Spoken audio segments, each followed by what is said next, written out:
With hose clamps, the simpler the better, and we're gonna find out why next.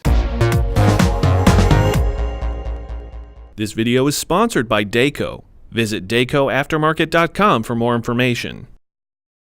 It's an axiom that simpler is better in some cases. Well, it's that case with hose clamps. A lot of the OEs use these spring-type hose clamps. These are designed to keep constant tension on the hose over the life of the connection, which in some cases it might be 200,000 miles or more. These are able to compensate for, let's say, the hose compressing, different changes in temperature due to hot and cold, and still keep the connection properly sealed. When you're installing a brand new hose, make sure that you're using the right hose clamps. Using certain hose clamps that cannot apply tension to the hose, that may need adjustment after a while, may cause issues for your customer and a possible comeback for you.